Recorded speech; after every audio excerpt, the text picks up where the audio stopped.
Congress party అధికారంలోకి వచ్చి 2 సంవత్సరాలు గడిచిన తర్వాత కామారెడ్డి డిక్లరేషన్ను జీరో ఇంప్లిమెంటేషన్ డిక్లరేషన్గా మార్చేసి ఏ వర్గాల ప్రజలకు ఇచ్చినటువంటి హామీలు అయితే ఉన్నాయో వాటిని తుంగలో దొక్కినటువంటి సందర్భంలో దానిపైన సీరియస్గా డిస్కషన్ జరిగింది. అలాగే తెలంగాణ అనే పదాన్నే ఇష్టపడినటువంటి బీఆర్ఎస్ పార్టీ ఆ పదాన్ని వదిలేసి తెలంగాణ అస్తిత్వానికి దూరమైన సందర్భంలో ఆ అస్తిత్వాన్ని మా భుజాల మీదకి ఎత్తుకోవడానికి ఎలాంటి కార్యాచరణ తీసుకోవాలనే దానిపైన సుదీర్ఘమైన డిస్కషన్ జరిగింది.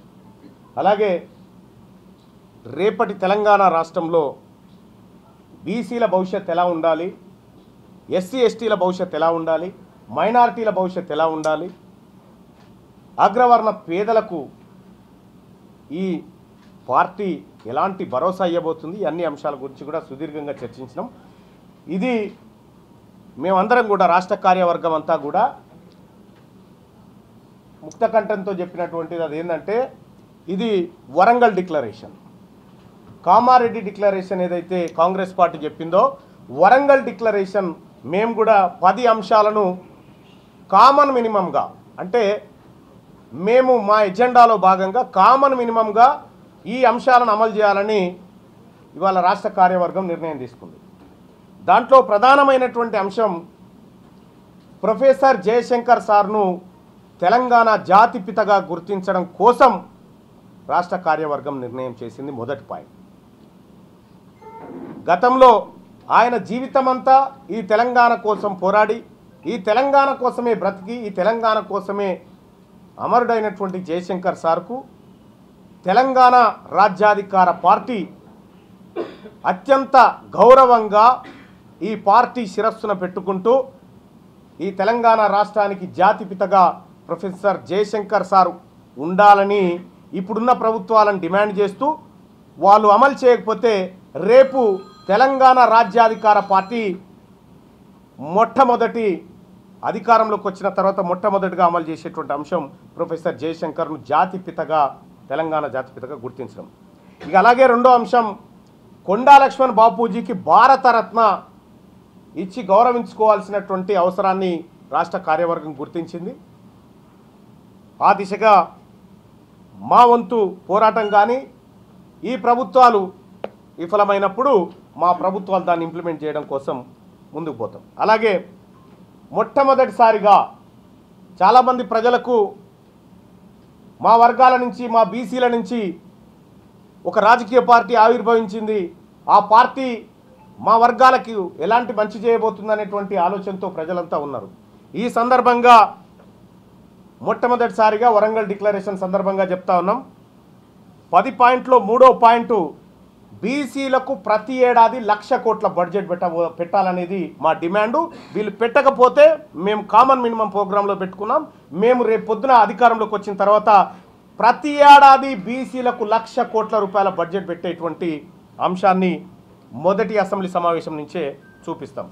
అలాగే ప్రతి బీసీ కుటుంబానికి 2 లక్షల ఎకరాలు. ఇప్పుడు బీసీ బడ్జెట్ విషయానికి వస్తే కామారెడ్డి డిక్లరేషన్లో కాంగ్రెస్ పార్టీ ప్రతి ఏడాది బీసీలకు 20,000 కోట్ల రూపాయల బడ్జెట్ ఇస్తామని చెప్పి మొదటి ఏడాది 9,200 కోట్లు ఇస్తే అందులో కేవలం 2,200 కోట్లు మాత్రమే ఖర్చు పెట్టి మిగతాదంతా దారి మళ్లించింది. ఆ తర్వాత రెండో బడ్జెట్లోనైనా కాంగ్రెస్ పార్టీ ఇంప్లిమెంట్ చేస్తుందేమో హామీనంటే కేవలం 11,000 కోట్ల రూపాయలు పెట్టి దాని ఖర్చు అంతంత మాత్రంగానే ఉంది. ఇలా బీసీలను హామీల పేరుతో మురిపించి అమలు పేరుతో ఏడిపించినటువంటి కామారెడ్డి డిక్లరేషన్ అలాగే కాంగ్రెస్ పార్టీ చేసినటువంటి మోసాన్ని పూడుస్తూ ఈ బీసీ వర్గాలకు తెలంగాణ రాష్ట్రంలో మెజారిటీ ప్రజలుగా ఉన్నటువంటి బీసీలకు ప్రతి ఏడాది 1,00,000 కోట్ల రూపాయలను బడ్జెట్లో కేటాయించే విధంగా మేమందరం తీర్మానం చేయడం జరిగింది. అలాగే తెలంగాణ రాష్ట్రంలో భూమి లేనటువంటి బీసీ కుటుంబాలు చాలా ఉన్నాయి. మా లెక్కల ప్రకారం 18 లక్షల పైచిలుకు కుటుంబాలకు భూమి లేదనేది మాకు తేలినటువంటి అంశం. కాబట్టి ఆ ప్రతి కుటుంబానికి 2 ఎకరాల చొప్పున భూ పంపిణీ చేయడానికి మేము మా పార్టీ తరఫున నిర్ణయించుకోవడం జరిగింది. అలాగే మా పార్టీ కేవలం బీసీల సంక్షేమమే కాదు, మా పార్టీ ఆవిర్భావం రోజే క్లియర్గా చెప్పడం జరిగింది, ఎవరెంతో వారికంతా, ఎవరు ఎంతో వారికంతా. మేము ఒకరిది లాక్కోవడానికి రావట్లేదు, మీది మీరు తీసుకుంటే మాది మేము తీసుకోవడానికే వచ్చినాం తప్ప మేము ఎవరికి శత్రువులు కాదనేటువంటి ముచ్చట చెప్పడం జరిగింది. అందులో భాగంగా తెలంగాణ రాజ్యాధికార పార్టీలో ఓసీలకు కూడా సముచిత స్థానం కల్పించినాం మా శివవీర్ రెడ్డి గారు. అలాగే ఎస్సీ ఎస్టీలకు కూడా సముచిత న్యాయం కల్పించినాం, స్థానాలు కల్పించినాం. ఇక అలాగే ఇప్పుడు మొట్టమొదటిసారిగా Congress party, BJP party, BRS పార్టీలు తమ మేనిఫెస్టోలో ఎక్కడ కూడా అగ్రవర్ణ పేదల గురించి ఆలోచించిన పాపాన పోలేదు. మొట్టమొదటిసారిగా కామారెడ్డి డిక్లరేషన్లో తెలంగాణ రాజ్యాధికార పార్టీ ఈ వరంగల్ డిక్లరేషన్ సందర్భంగా చెప్తున్నటువంటి 6వ పాయింట్, ఇల్లు లేని అగ్రవర్ణ పేదలకు ఇల్లు కట్టించి తాళం చేయి వాళ్ళ చేతిలో పెట్టడానికి మేమంతా నిర్ణయం తీసుకోవడం జరిగింది. అగ్రవర్ణ పేదల్ని ఆ విధంగా ఆదుకుంటాం. అలాగే 7వ పాయింట్గా సచార్ కమిటీ ఏదైతే నివేదిక ఇచ్చిందో, ఈ భారతదేశంలో ఉన్నటువంటి ముస్లింలు ఈ దేశంలో ఉన్నటువంటి ఎస్సీల కంటే కూడా వెనకబడిపోయారనేటువంటి సైంటిఫిక్ డేటా సచార్ కమిటీ ఇచ్చిందో, ఆ సచార్ కమిటీ నివేదిక ఆధారంగా తెలంగాణ రాష్ట్రంలో ఉన్నటువంటి ముస్లిం మైనారిటీలు లేదంటే ఇతర మైనారిటీ సోదరులు ఎవరైతే ఉన్నారో వాళ్ళని అప్లిఫ్ట్ చేయడానికి, అభివృద్ధి చేయడానికి ఆ సచార్ కమిటీ నివేదిక ఆధారంగా వాళ్ళకు ప్రత్యేక పథకాలు రూపొందించి వాళ్ళ జీవన ప్రమాణాలు పెంచాలని చెప్పి మేమంతా నిర్ణయం చేయడం జరిగింది. అలాగే 8వ పాయింట్గా విద్యా వైద్య రంగాల్లో జనాభా దామాషా ప్రకారం రిజర్వేషన్లు. బీసీలు 42 ఉన్నారనేటువంటి మాట కాంగ్రెస్ పార్టీ ఏదైతే 42 అన్నారో 42 కాదు, మేము ఎంతుంటే మాకంతా, ఓసీలు ఎంతుంటే వాళ్ళకంతా, ఎస్సీలు ఎంతుంటే వాళ్ళకంతా, ఎస్టీలు ఎంతుంటే వాళ్ళకంతా. జనాభా దామాషా ప్రకారం అందరికీ ఫలాలు అందాలి. విద్యా ఉద్యోగాలలో వాళ్ళకు రావాల్సినటువంటి జనాభా ఆధారంగా రిజర్వేషన్ పంపిణీ మా ప్రభుత్వ ప్రయోజనం. 8వ అంశం. ఇక 9వ అంశానికి వస్తే ప్రైవేట్ రంగంలో కూడా రిజర్వేషన్లు అమలు చేయడంతో పాటు స్థానికతకు గుర్తింపునిచ్చే విధంగా పాలసీలను తయారు చేసే విధంగా రేపటి మా తెలంగాణ రాజ్యాధికార పార్టీ పూర్తి స్థాయిలో చిత్తశుద్ధితో పనిచేయబోతా ఉంది. అలాగే మరీ ముఖ్యంగా ఇవాళ తెలంగాణ ప్రాంతంలో ఎక్కడ చూసినా,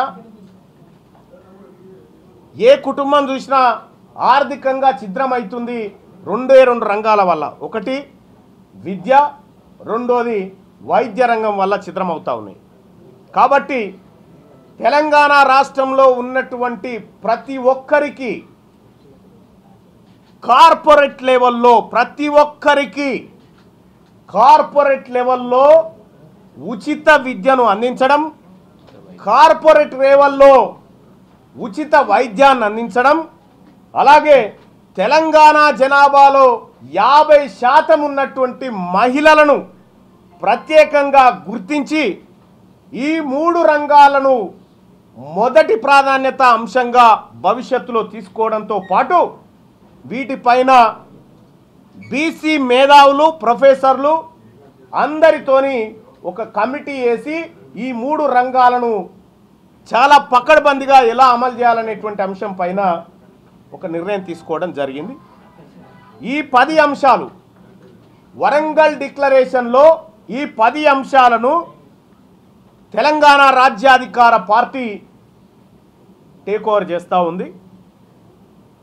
సో ఈ కార్యక్రమాన్ని దాదాపు 1:45 పాటు మా రాష్ట్ర కార్యవర్గ సమావేశం జరిగింది.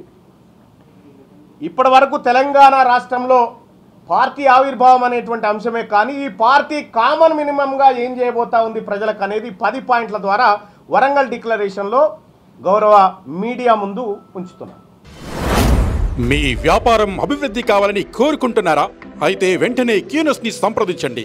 Schools, colleges, banks, shops, office promotions, land promotions, political promotions, restaurant promotions, hospital promotions, పుట్టినరోజు వేడుకలు, శుభకార్యాలు, వ్యాపారాలు ఏవైనా, సందర్భం ఏదైనా ఇప్పుడే క్యూనస్ ద్వారా తెలియజేయండి. మీ వ్యాపారాన్ని అభివృద్ధి చేసుకోండి.